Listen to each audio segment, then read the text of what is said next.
Incontinence. Incontinence का मतलब होता है कि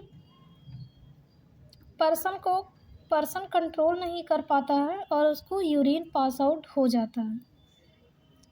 inability of body to control the evacuation function of urination और डिफेक्शन इज कॉल्ड इनकॉन्टिनेंस। यहाँ पे पर्सन को कंट्रोल नहीं रहता है ब्लैडर और स्पिंटर पे और यूरिन पास आउट हो जाता है, देन इसको इनकॉन्टिनेंस कहा गया है। Faecal incontinence and urinary incontinence. Involuntary excretion of ball continence. यहाँ पे क्या होता है, फीकल जो है इनवॉलेंट्री पास हो जाता है, इनकॉन्टिनेंस और यूरिन भी पास आउट हो जाता है। देन इसके कुछ टाइप है, स्ट्रेस इनकॉन्टिनेंस, ओवरफ्लो इनकॉन्टिनेंस और incontinence, functional incontinence, wetting incontinence, then giggle incontinence. Stress incontinence में होता ये है कि जैसे कि नाम से ही पता चल रहा है स्ट्रेस के वजह से। देन फिजिकल स्ट्रेस यहाँ पे आते हैं, जैसे कि कफिंग, पर्सन अगर खांसता है, छींकता है या फिर ज़ोर से हंसता है तब उसको यूरिन जो है पास आउट हो जाता है। देन है ओवरफ्लो इनकॉन्टिनेंस। ओवरफ्लो इनकॉन्टिनेंस में होता ये है कि पर्सन यूरिन पास करने के बाद भी उसको थोड़ा थोड़ा यूरिन पास आउट होते रहते हैं, मतलब थोड़ा थोड़ा यूरिन निकलते रहता है, देन बोलेंगे ओवरफ्लो इनकॉन्टिनेंस। ऑर्ग इनकॉन्टिनेंस में पर्सन जो है इमरजेंसी फील करता है, ऐसा फील होता है उसको कि जल्दी से हमको मतलब यूरिन पास आउट करना है और वो डायरेक्ट आ जाता है, इमरजेंसी कंडीशन। और वो क्या करता है, कंट्रोल नहीं होता है, उस पर कंट्रोल नहीं कर पाता है और उसको यूरिन पास आउट हो जाता है।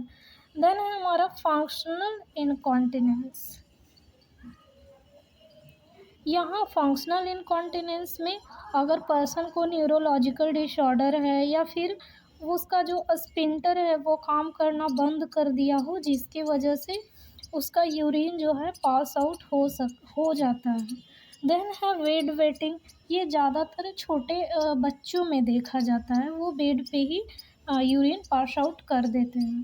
देन है जिगल इनकॉन्टिनेंस। इसमें पर्सन जब हंसता है तो ये इनवॉलेंट्री रिस्पॉन्स की वजह से वो उसका यूरिन पास आउट हो जाता है। देन इसके कुछ कॉजेज़ हैं। पोलीयूरिया। पोलीयूरिया का मतलब होता है एक्सेसिव यूरिन का प्रोडक्शन होना। देन है अगर वो कैफ़ीन और कोला बेवरेज ज़्यादा ले रहा है उसकी वजह से भी इनकॉन्टिनेंस देखने को मिलेगा। देन उसका अगर प्रोस्टेट इनलार्ज हो गया है, देन उसको इनकॉन्टिनेंस। अनकॉन्स्टिपेशन तो भी इनकॉन्टिनेंस देखने को मिलता है। अब इसके ट्रीटमेंट क्या क्या हैं, तो फर्स्ट ऑफ ऑल है बिहेवियर मैनेजमेंट। देन अगर पर्सन को इनकॉन्टिनेंस हो रहा है तो उसको मेडिकेशन प्रोवाइड करना चाहिए, जो कि है फेस्टेरोडीन एंड टॉलीटेरोडीन। देन है correct diagnosis and treatment of causes. जो जिस कारण की वजह से भी उसको इनकॉन्टिनेंस हो रहे हैं वो कॉजेज़ का पता लगाकर उसका ट्रीटमेंट प्रोवाइड करवाना। अगर उसने मेडिसिन लिया है उससे कुछ इफ़ेक्ट नहीं हो रहा है तो फिर उसको सर्जिकल की तरफ देखना चाहिए।